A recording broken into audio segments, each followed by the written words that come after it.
Bonjour, c'est toujours Monsieur Gaston Itoa, senior instru. On va étudier le fonctionnement du relais d'amplification du positionneur SVI2,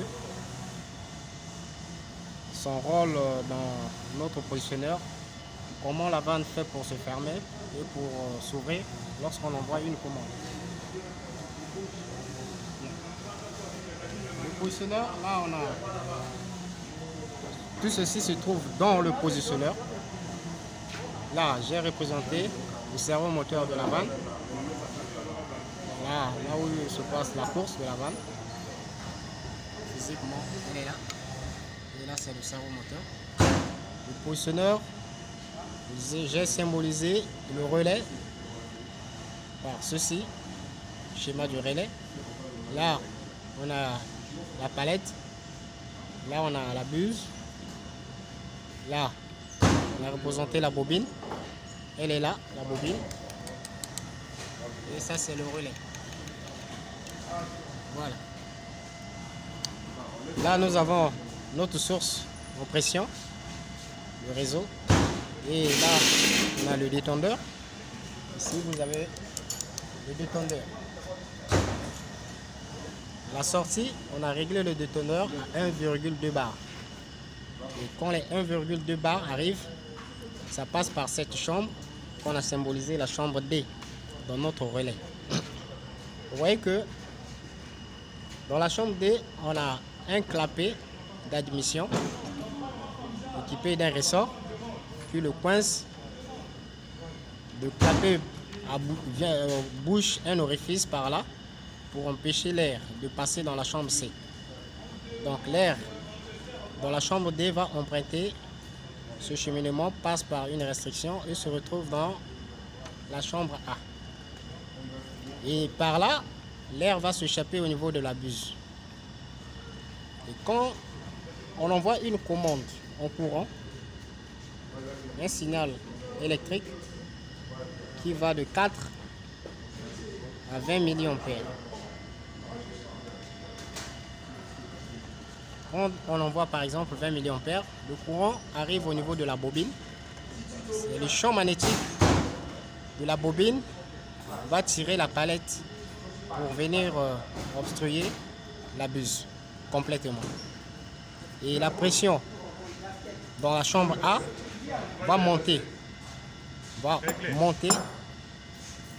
Étant donné que dans la chambre A, nous avons une membrane. Donc la pression augmente, la membrane va se déformer. En déformant, la membrane va entraîner ce tiroir vers le bas. Il est équipé d'un clapet. Et ce clapet viendra boucher l'orifice dans la chambre, toujours dans la chambre B. Il bouche l'orifice, cet orifice, et va entraîner ce clapet vers le bas. Le ressort là va se compresser. L'air dans la chambre D va prendre l'orientation dans la chambre C. En se retrouvant dans la chambre C, l'air passe par ce cheminement pour aller au niveau du cerveau moteur de notre vanne. Et notre vanne avant était par exemple fermée.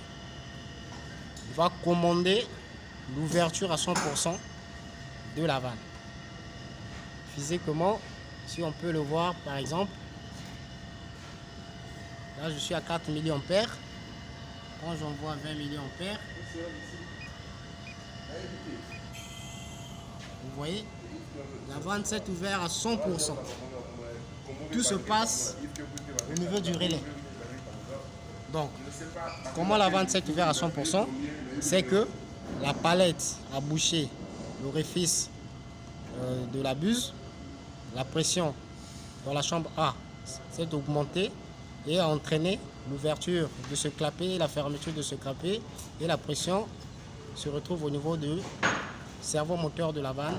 La vanne s'est ouverte à 100%. Et si j'envoie par exemple 4 milliampères, qu'est-ce qui va se passer? Il n'y aura plus de champ magnétique. La palette là va remonter. La pression dans la chambre A va se déposer en s'échappant au niveau de la buse. Et qu'est-ce qui va se passer? Le tiroir va remonter en ouvrant ce clapet. Et ce clapet qui était ouvert va se fermer. La pression dans la chambre C ne sera plus assez pour aller commander la vanne, va s'échapper au niveau de l'échappement, orifice d'échappement. Et la vanne revient à sa position initiale. J'envoie par exemple 4 mA. Voilà, la vanne fermée. Ok, merci. C'était tout.